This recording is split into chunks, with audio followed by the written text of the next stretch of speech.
जैसा कि अब तक हम इस चैप्टर में पढ़ चुके हैं कि एथनिक कंपोजिशन क्या होता है और एथनिक कंपोजिशन इन बेल्जियम कैसे हुआ। फिर अगला टॉपिक जो हमने पढ़ा था उसका नाम था reasons of tension in Belgium. उसके बाद हमने पढ़ा एथनिक कंपोजिशन इन श्रीलंका। तो जो हमारा अगला टॉपिक है उसका नाम है मेजोरिटेरियनिज्म इन श्रीलंका। ठीक है, तो ये जो मेजोरिटेरियनिज्म वर्ड है ये थोड़ा डिफिकल्ट सा लग रहा है ना, तो हर डिफिकल्ट वर्ड से पहले हम एक डेफिनेशन कर लेते हैं जैसे कि पिछले वीडियो में कर चुके हैं। तो अब मेजोरिटेरियनिज्म की डेफिनेशन देख लेते हैं। देखो, majoritarianism is a belief that majority community should rule the country disregarding minorities. मतलब मेजोरिटेरियनिज्म एक ऐसी सोच है कि जो किसी देश में बहुसंख्यक होंगे, मतलब जो ज्यादा आबादी में होंगे वही लोग उस देश को चलाएंगे, ठीक है, या फिर उस देश पे वो राज करेंगे, और जो अल्पसंख्या में मतलब जो कम है उस देश में उनकी बात बिना सुने ना उनकी सोचे कि उन पे क्या असर पड़ेगा इसका। ठीक है, तो ये होता है मेजोरिटेरियनिज्म का मतलब। एक शॉर्ट में देखा तो majoritarianism is a belief that majority community should rule the country, बस इतना ही था।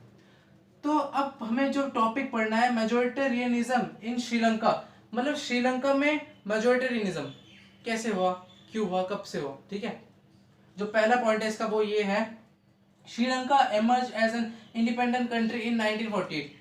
हमें ये बता देता है कि श्रीलंका जो है उसको इंडिपेंडेंस 1948 में मिल गई थी। ठीक है, तो ये सारी चीज़ें उसके बाद से शुरू होती है।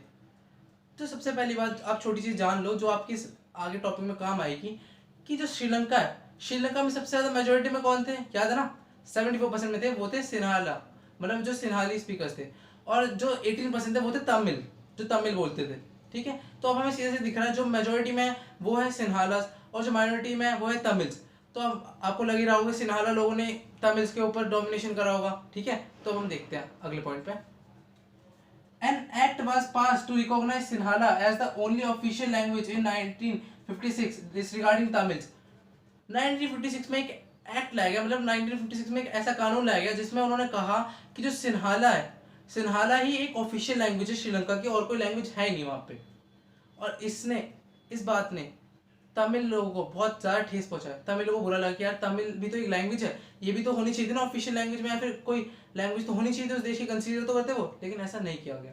तो यहाँ पे देखते हैं कि सबसे पहली बार जो उन्होंने मतलब उन तमिल के लोग फीलिंग्स को हानि पहुंचाए वो 1956 की बात है।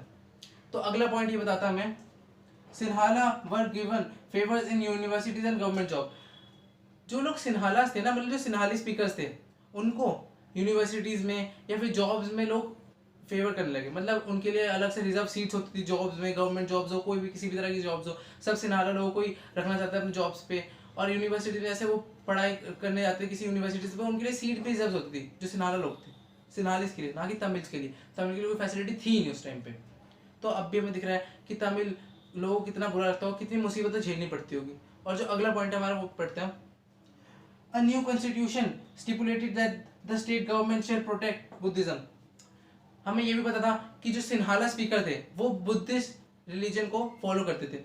तो जो नया कॉन्स्टिट्यूशन आया श्रीलंका का, उसने ये भी बोला कि जो बुद्धिज्म रिलीजन वाले होंगे उन्हें स्टेट गवर्नमेंट प्रोटेक्शन प्रोवाइड करेगी, मतलब जो बुद्धिज्म रिलीजन होगा उसके खिलाफ कोई कुछ बोलेगा नहीं, या फिर बुद्धिज्म के खिलाफ कोई जाएगा नहीं।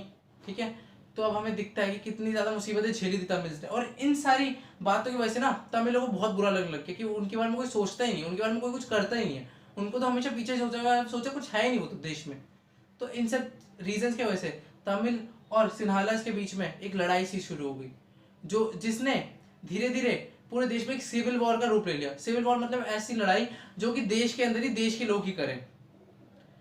तो आगे की वीडियो में पढ़ेंगे कि क्या इम्पैक्ट हुआ तमिल्स पे सिन्हाला लोगों का। और ये थोड़ा कार्टून से देखते हैं कि इंडिपेंडेंस के बाद क्या हालत होगी तमिल्स की श्रीलंका में। जो सिन्हाला लोग थे उन्होंने मेजोरिटेरियनिज्म के प्रोसेस से मतलब इतना बड़ा अपना नाम कर लिया और सारे राइट्स अपने हक में ले लिए, और तमिल्स थे उनको बहुत ज़्यादा झुका दिया अपने नीचे, अपने कंट्रोल में रखा। ठीक है, तो मिलते हैं अगली वीडियो में।